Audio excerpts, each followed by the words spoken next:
किसी ने बड़े कमाल की बात कही है कि यदि आप सही है तो आपको गुस्सा करने की कोई जरूरत नहीं है, और यदि आप गलत है तो आपको गुस्सा करने का कोई अधिकार नहीं है।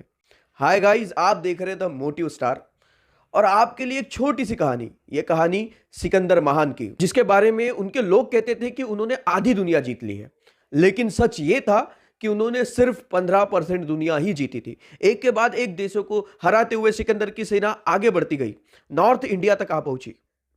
और हमारे यहां राजा पोरुस के साथ जब युद्ध हुआ तो सिकंदर ने उनसे दोस्ती कर ली। उन्हें समझ में आ गया कि भारत का पराक्रम कितना ज्यादा है। सिकंदर की सेना की लगातार यह डिमांड थी कि वापस लौटा जाए, कब तक युद्ध करते रहेंगे। वो युद्ध कर करके थक चुके थे। सिकंदर ने अपनी सेना की बात को मान लिया और वापस जाने का फैसला लिया। लेकिन सिकंदर भारत से लौटते वक्त भारत के सबसे ज्ञानी व्यक्ति को अपने साथ में ले जाना चाहता था।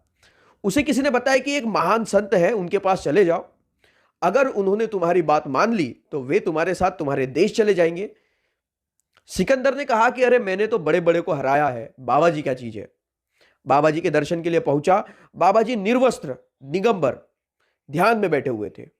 बहुत देर तक सिकंदर इंतजार करता रहा। जब बाबा जी का ध्यान समाप्त हुआ, जब ध्यान टूटा, तो वो अपनी तपस्या से बाहर आने के बाद सिकंदर को दर्शन देने के लिए कुटिया से बाहर निकले। और जैसे ही कुटिया से बाहर निकले, सिकंदर की सेना ने नारे लगाना शुरू कर दिया, सिकंदर महान की जय हो, सिकंदर महान की जय हो। बाबा जी ये सब देख करके मुस्कुराए, कुछ नहीं बोले। और वही कुटिया के बाहर एक पेड़ था, उसके पास उसके नीचे आसन लगा के बैठ गए। सिकंदर जाकर बोला कि बाबा जी मेरा नाम सिकंदर है, सिकंदर महान, और मैंने ना जाने कितने देशों को, ना जाने कितने राजाओं को हरा दिया है। मेरी सेना युद्ध कर करके थक गई है, अब हम वापस जा रहे हैं। लेकिन वापस जाते वक्त मैं भारत से एक ज्ञानी व्यक्ति को अपने साथ लेकर जाना चाहता हूं, और लोगों ने बताया कि आपसे ज्ञानी कोई नहीं, इसलिए आप हमारे साथ चलिए। बाबा जी ने मना कर दिया कि नहीं, मैं यहां तपस्या करता हूं, ये छोटी सी कुटिया मेरी कुटिया, बस इसके अलावा मुझे कहीं नहीं जाना है।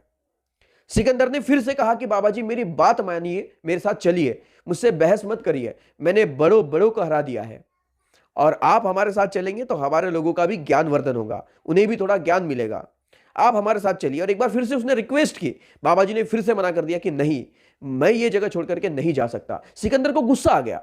सिकंदर ने अपनी तलवार निकाली और बाबा जी के गर्दन पर टिका दी, और उसके बाद में बोला कि बताइए, अब मरना चाहते हैं या चलना चाहते हैं। बाबा जी ने कहा कि तुम अगर मुझे मारना चाहते हो तो मार दो, लेकिन मैं कहीं नहीं जाने वाला। और तुम्हारे बारे में बस एक बात कहना चाहूंगा कि महान बोलना बुलवाना बंद कर दो। तुम महान नहीं हो, तुम तो मेरे गुलाम के भी गुलाम हो। जहां बाबा जी ने यह शब्द कहा, सिकंदर चौंक गया, आश्चर्य में पड़ गया कि कैसे कैसे, मतलब गुलाम के गुलाम कैसे? मुझे आज तक किसी ने गुलाम नहीं कहा, मैं महान हूं। और कौन सा गुलाम जिसका मैं गुलाम हूं?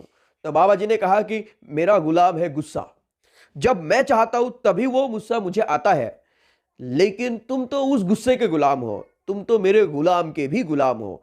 तुमने पूरी दुनिया जीत ली ऐसा तुम कहते हो, लेकिन तुम अपने गुस्से पर आज तक काबू नहीं पा पाए, विजय नहीं पा पाए। अगर तुम यही बात मुझसे प्यार से मोहब्बत से कहते तो शायद बात कुछ और होती, लेकिन तुम अपनी अहंकार में डूबे हो। उस दिन सिकंदर बहुत बड़ी बात सीख करके चुपचाप अपनी सैनिकों के साथ वापस लौट गया। छोटी सी कहानी है, लेकिन हम सबको सिखाती है कि जिंदगी में बहुत ज्यादा जरूरी है अपने गुस्से पर काबू करना। क्योंकि आप हजार बातें चाहे किसी के लिए अच्छी कहे, लेकिन अगर आप एक बात गुस्से में गलत कह देंगे तो आपका रिश्ता, आपकी दोस्ती, आपका प्यार वही टूट जाएगा। इसलिए गुस्से से बचिए, और याद रखिए अगर आप सही है तो आपको गुस्सा करने की कोई जरूरत नहीं है, और यदि आप गलत है तो आपको गुस्सा करने का कोई अधिकार नहीं है। इसी तरह की मोटिवेशनल स्टोरीज के लिए हमें फॉलो कीजिए हमारे social media channel YouTube, Facebook और इंस्टाग्राम पर। और जाते जाते बस यही कहूंगा कि बन दिखाइए कुछ ऐसा कि दुनिया बनना चाहे आपके जैसा।